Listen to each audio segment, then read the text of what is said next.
Hello students, I am Swati Sharma. Our today's topic unit of concentration from class 12th chemistry, chapter number 2nd solution. In last video we have written about formality and today we'll read about unit of concentration normality. How to define it? The normality of solution is defined as the number of gram equivalent of the solute present per liter of the solution. It is denoted by the symbol capital N. How to write its formula? Normality is equals to number of gram equivalent of solute upon volume of solution in liter, which is already right in our definition. The number of gram equivalent of solute and present per liter of the solution, which is right volume of solution in liter. How to write in simplest form? Capital N is equals to mass of solute in gram upon equivalent mass of solute into volume of solution in liter. So number of gram of equivalent solute, so we will write number of gram. जो question में हमें जो भी number of gram दिए होंगे solute के, तो हम उसे लिखेंगे mass of solute in gram upon equivalent mass of solute. So equivalent mass of solute into volume of solution. और ज़्यादा सिंपलेस्ट फॉर्म में इस फॉर्मूले को कैसे लिखेंगे? Capital N is equals to W into 1000 upon equivalent weight of solute into volume. जब भी हमें लीटर को ml में कन्वर्ट करना है तो हम उसे 1000 से मल्टीप्लाई करेंगे. अब हमारा जो इक्विवेलेंट मास है या इक्विवेलेंट वेट है वो हम किस तरह से निकालते हैं, तो हम इसे एक फॉर्मूले के थ्रू समझेंगे. Equivalent weight is equals to our formula is molecular mass upon number of replaceable H plus ion. तो यहाँ पर जो ये हमेशा एसिड के लिए अप्लाई होता है. मॉलिक्यूलर मास हमें जब उसका कंपाउंड का पता होगा तो हम यहाँ पर मॉलिक्यूलर मास लिखेंगे और जितने भी हमारे number of replaceable H plus ion है उससे हम इसे डिवाइड करेंगे.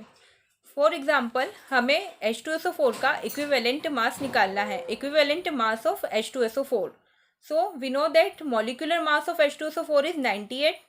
So 98 will write on the molecular mass on the place of molecular mass and divided by number of replaceable H plus. So we know that we will apply it on formula 98 molecular mass. So we will write it here 98 and divided by 2 because the number of replaceable H plus is 2. So we will divide it from 2. So our answer is 49. So 49 is equivalent mass of H2SO4. Next, अभी हमने acid की बात की, अब हम base के लिए बात करते हैं कि बेस का हम इक्विवेलेंट मास कैसे निकालेंगे. So equivalent mass of base is equals to molecular mass upon number of replaceable OH minus ion. So हमने जो पिछला जो हमारा एसिड के लिए हमने निकाला था वहाँ पर हमने H प्लस आयन लिखा था और अब यहाँ पर हम लिख रहे हैं OH minus ion.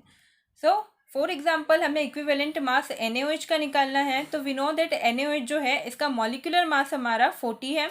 So we will write 40 and number of replaceable OH minus ion, तो OH माइनस जो है हमारा यहाँ पर 1 है, देन वी विल राइट 1. जब हम इसको सॉल्व करेंगे तो हमारा इक्विवेलेंट मास जो है NaOH का वो 40 निकल कर आएगा. अब हम इस फॉर्मूले में एक एग्जाम्पल को सॉल्व करके देखते हैं कि हम नॉर्मेलिटी को किस तरह से निकालेंगे. For example 5 gram of substance is dissolved in 1000 ml of caustic soda. यहाँ पर हमारा जो कास्टिक सोडा है वो NaOH है. Caustic soda solution. Calculate the normality of the solution. So we know that the formula of normality capital N is equals to W into 1000 upon equivalent weight into volume. So question में हमें 5 gram substance दिया है. So W is equals to 5 gram. Volume जो हमारा question में 1000 ml दिया है, so we will write V is equals to 1000 ml. अब हमें NaOH का इक्विवेलेंट मास निकालना है जो कि हमने अभी सीखा है थोड़ी देर पहले. इक्विवेलेंट मास जो NaOH का हमारा 40 है. So we will write 40. अब हम इसको फॉर्मूले में अप्लाई करेंगे. Capital N is equals to W into 1000 upon E into V.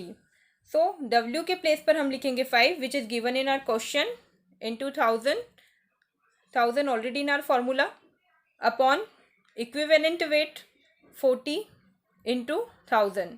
तो यहाँ 1000 से 1000 जो है ये कट जाएगा और जो हमारा इसका जो आंसर आएगा वो आएगा 0.125।